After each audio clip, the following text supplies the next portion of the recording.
시청자 여러분 안녕하십니까.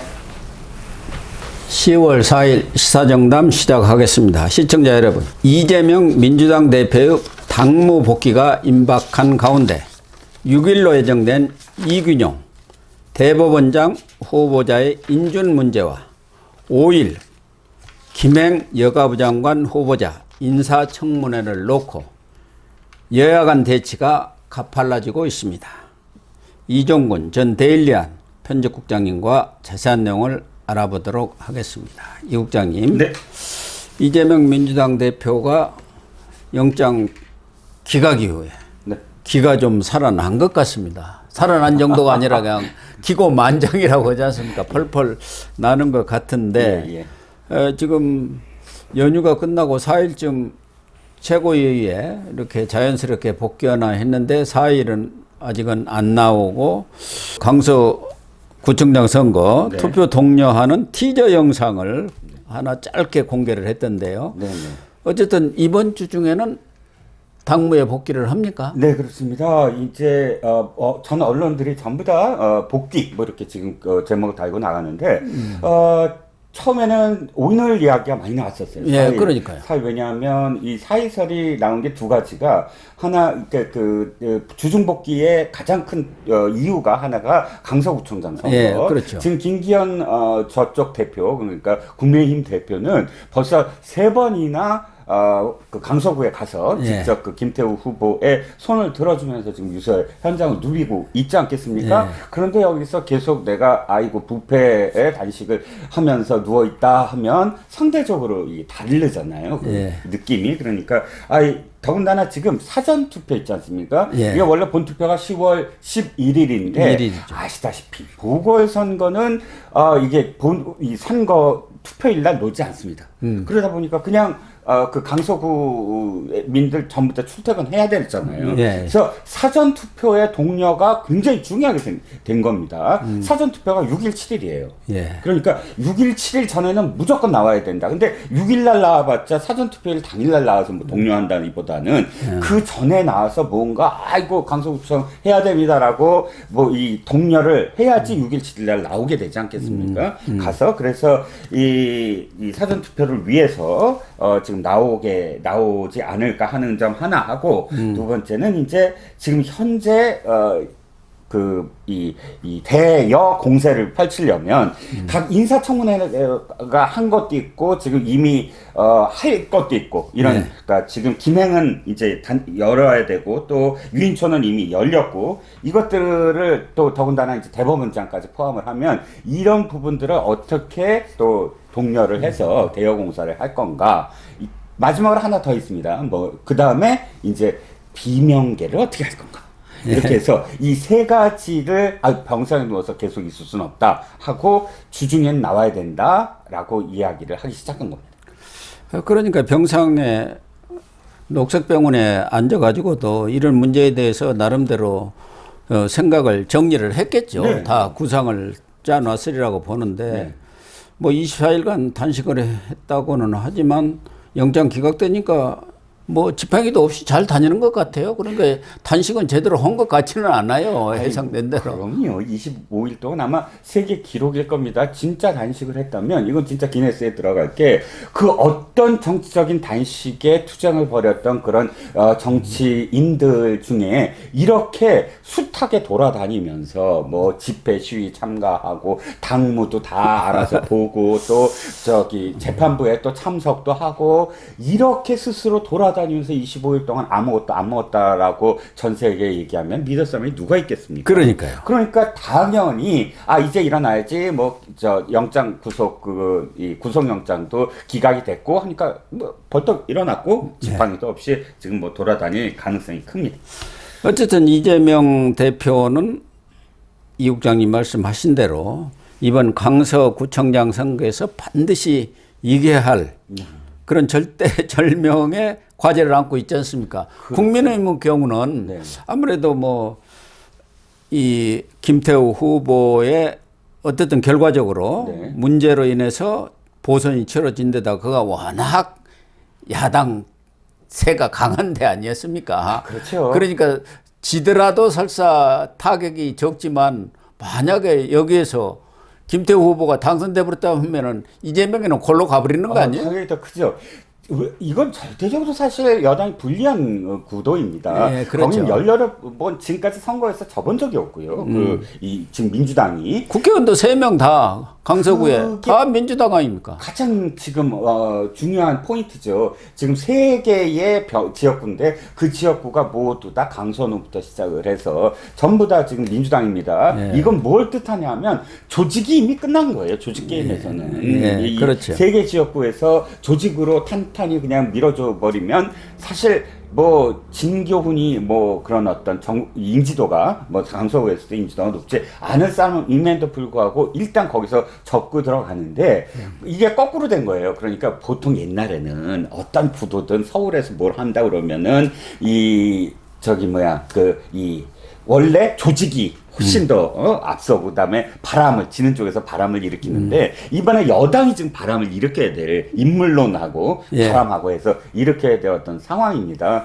워낙에 지금 불리한 상황을 어떻게든 뒤집어 보겠다고 한다면 교수님께서 말씀하셨듯이 이재명과 김기현의 대차 대조표를 얘기할 때 만약에 국민의힘이 지더라도 어쨌든 예방주사 같은 느낌? 예. 야, 김기현 뭐 하냐? 도대체 제대로 지금 선거 치러야 되지 않나? 하고 압박은 넣을지언정 그 다음에 정신 차려서 뭔가를 해보겠다라고 으쌰으쌰 하는 분위기로 바꿀 수는 있을 텐데 이쪽에서 만약에 안 된다 그러면 야, 지역구 3개나 갖고 조직도 다 갖고 지금 원래 거기 호남 예. 그 표가 많지 않습니까? 출향민들이 이런데 지금 이재명 대표가 진다? 하고 비명계가 이제 조금 숨통이 튈 수 있는 가능성이 그렇죠. 있어 보이죠. 거기서 이겨야 이재명도 당내 리더십이 확고히 서고 그렇습니다. 또 비명들한테 더 이상 깽깽대지 마. 네. 이렇게 할 수가 있죠. 봤지? 이번은 선거하는 거 봤잖아. 그렇습니다. 이렇게 할 것 아닙니까? 예, 그렇습니다. 그러다 보니까 국민의힘도 어쨌든 총력 태세인 것 같아요. 말씀하신 대로 김기현 대표도 벌써 3번이나 방문해가지고 이 김태우 후보 유세를 돕고 안철수, 정진석, 정우택, 나경원 이름만 들어도 거물급 이 정치인들, 국민의힘 정치인들이 대거 투입이 돼서 상임고문, 선대위, 명예위원장 이렇게 맡아가지고 국회의원들도 총력 동원을 한 모양이더라고요. 전무후무하지요. 예. 구청장 선거인데 이 완전히 국민의힘의 전현직 대표부터 시작을 해서 지도부였던 사람들부터 시작해서 중진들 대거 참여를 했습니다. 국회 부의장 출신 해서 그런데 그만큼 한번 해봐야 된다. 해볼만 하다고 판단을 하는 거죠. 이런 것도 있고요. 또 김기현 대표가 사실 비판받는 대목이 많았잖아요. 지금까지. 좀 더 능동적으로 이슈를 끌어가지 못한다.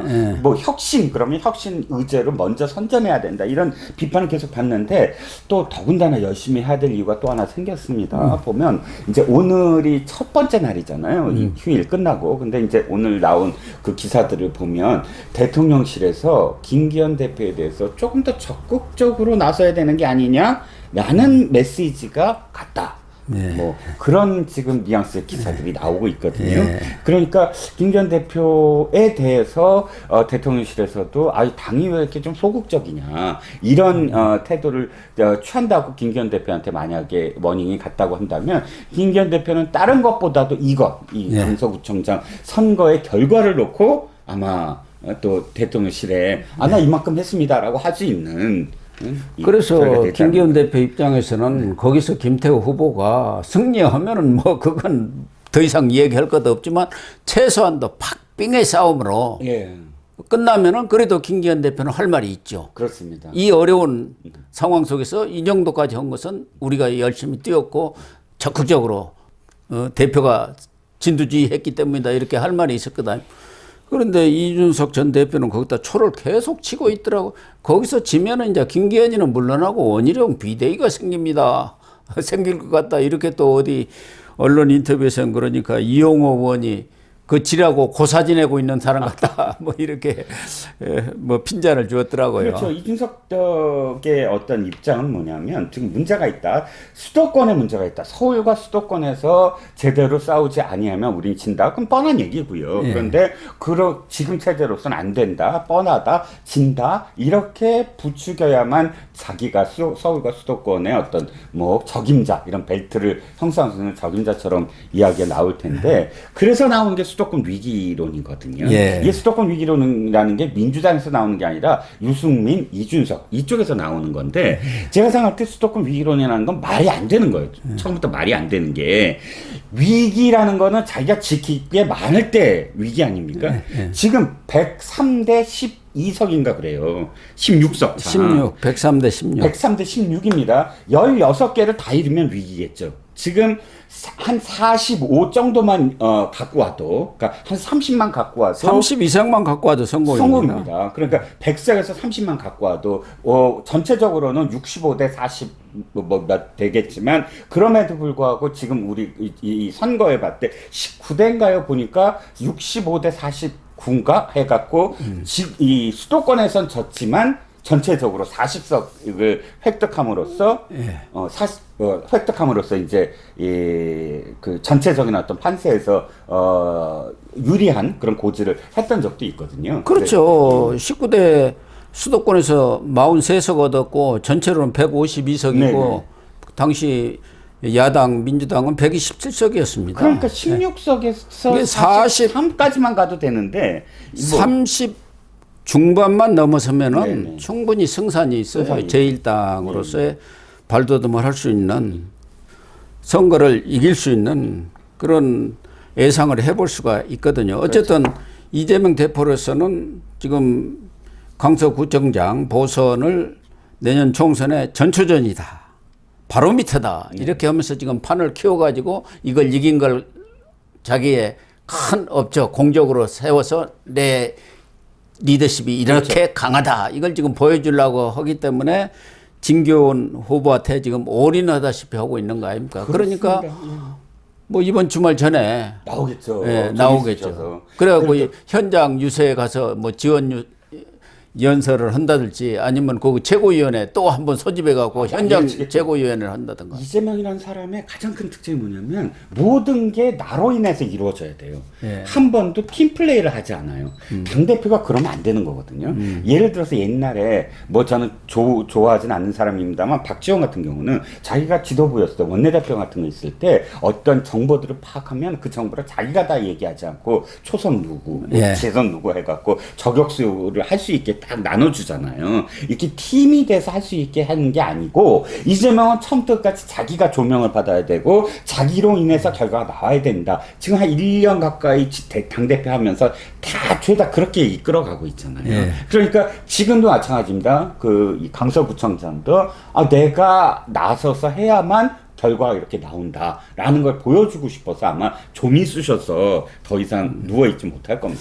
이재명이 하나 고심하고 있는 부분은 지난 체포동의안 처리 때 가결표를 던진 이 의원들, 이 사람들을 어떻게 처리를 할 건가. 그렇죠. 이게 아마 본인으로서는 가장 고심하는 부분 아니겠습니까? 그렇습니다.